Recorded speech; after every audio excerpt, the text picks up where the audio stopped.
Hello YouTube, this is Bruno. Last week Mojang released a snapshot containing the new Autocrafter, and I guess I'm late to the party, as several Autocrafter designs have already popped up.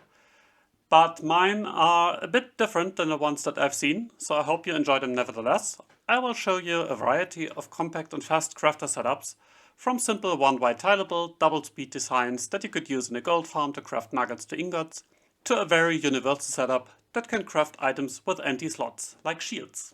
Let's start with two one-wide tileable designs. The first one is more compact and double speed, but it works only for crafting recipes where a single item does not have a valid crafting recipe. You can use it to craft slime balls to slime, or gold nuggets to ingots. But you can't use it for crafting ingots to blocks. This comparator will read the number of items in this crafter here, and as soon as it reaches level 9 or 9 ingredients, this redstone dust will change state.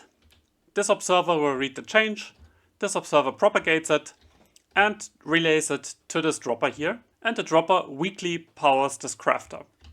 So let's give it a go. However, after crafting, the observer is fired a second time when the signal strength goes back to 8. And for the second signal, we will already have 1 or 2 more items in the crafter, depending on the precise timing. So the crafter would fire again, and if we would, for example, craft ingots to blocks, then we would get either nuggets or pressure plates. So you can use this setup only if the item that you are crafting up has no valid recipe with 1 or 2 items in the crafter. Here in the back, we need any container that gives a redstone level of 8. So you could use a lectern at page 8, or you could use a furnace with the right amount of ingredients.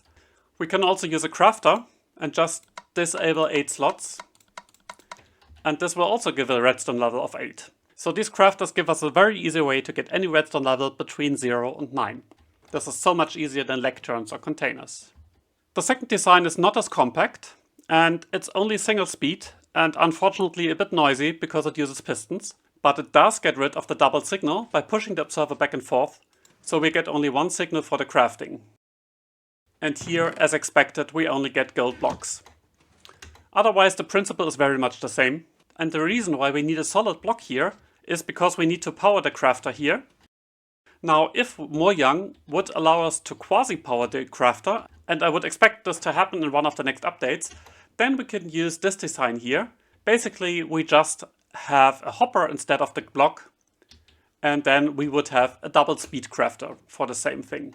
In both systems, you can tweak the strength of the redstone input from the other side for different recipes. For example, if you wanted to craft magma cream to magma blocks, you would just choose an output level of 3, one lower than the amount of items that you want in here. But Autocrafters don't have to be one-wide tileable in many real-life examples. Look at the classic example of a gold farm, and this is a design that I plan to build on my survival server. It's decently fast, it will give about 2500 gold blocks per hour. And we have to handle over 160,000 nuggets per hour, or about 18 times hopper speed on average. And this would have been the setup in 120. I use simple single hopper speed filters and 3 times hopper speed shulker box loaders to craft up the nuggets. But look how easy this is with the Autocrafter. We can easily replace all the filters with double speed filters. So this is the classic Il Mango double speed filter design, where we have a stack of items and filter items in a hopper below the filter hopper.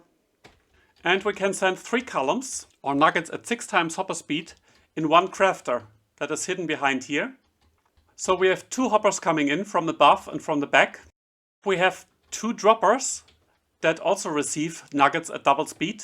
And since we can't craft nuggets to anything other than ingots, we might as well power all crafters with an observer clock. By strongly powering them, we'll also power all the droppers here, so the droppers leading into our crafter and the dropper pushing out the ingots. And then we just send the ingots into a few more Autocrafters, all of them powered by the setup I showed you before, that detects a full load, and the final gold blocks are sent into a shulker box loader here. This is just beautiful and super compact. It's a bit more difficult if you want complex recipes like pistons. And here's a system that does just that. Of course, the interesting question is, how do we get the ingredients in here in the correct order? If we just use a hopper line, this won't work. Because of redstone update order, the items might get mixed up. But here we have a dropper line feeding into the Autocrafter and hoppers with the ingredients pointing into the dropper. If we turn off this redstone lamp here for a short time, up to 4 redstone ticks, the hopper below these gold blocks will transfer one item exactly into the droppers, and we'll have a dropper line containing one item each in the correct order. At the same time, we initialize a comparator fader. Let's give this one push. And the fader pulse extender is initialized in a way that the redstone dust in front of the observer gets a redstone level 8 at the start. The solid block below powers the crafter and makes sure that the item is dropped out. After that, the pulse extender runs out, and for each power level we get one observer pulse. Can put this on a clock. So this observer is triggered 8 more times, making it for a total of 9 activations. So this observer line here powers all the dropper, that all the items go into the crafter in the correct order. And this setup can craft one item every 3 seconds or so. Of course, we can improve the speed of the system by using an instant dropper line. These have to be powered in a way that the first dropper next to the crafter, this one over here, is powered first to preserve the item order. So we need a rail that is powered on the other side. A rail is always updated in a predictable manner, and the rail furthest away from the power source is updated first. And of course, then we power our droppers weekly using these observers. This setup is a bit faster, and we can craft one item every 2.2 seconds. But of course, we can adapt the setup to handle empty slots. Let's say, for example, we want to craft a shield, and we just place rotten flesh in the spots that need to be empty. So this is the correct recipe. So this is basically the same setup, but before we give a signal here and allow the items to go into the dropper line here, we have an item filter below the crafter, and we will open this item filter just long enough so that it could suck out up to 8 rotten flesh, which is the maximum we can have here. After that, we start exactly the same process. So this is how it works. The items go in, then we suck out the rotten flesh, we give more time because we don't know how much rotten flesh is in there, and then we craft the items. Of course, we need to slow down the frequency of crafting long enough to allow sucking out the items. So here we can craft an item about once every 5 seconds, but you can pretty much handle any recipe that you want. Now, all of the setups I showed you will buffer one item in here. After turning off the system, you will always end up with a full recipe here. Now, to change this, you would just have to reverse the order. First, transfer items to the crafter, then suck out the rotten flesh, and then power the crafter to output the items. This would need a bit more space, but it would allow you to craft different recipes, so you could just put in different items from here. The only drawback of these systems is that they are not silent, because empty droppers are triggered. We can fix this, but at the expense of a bit more lag and time. Replacing the droppers with locked hoppers feeding into the crafter does the same trick if we unlock the hoppers one by one, the one next to the crafters first.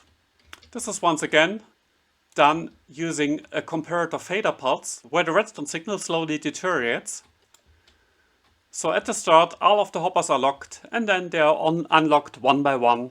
You need the redstone dust and the slow unlocking, otherwise the items may arrive in the wrong order. This setup can craft one item every 4 seconds, and the additional unlocked hopper with the redstone dust contribute a bit more to lag. But the setup is silent, apart from this piston here, which is just a pulse limiter. You could use any other input signal. And of course, you could also add the same item filter setup to allow crafting recipes with less than 9 items.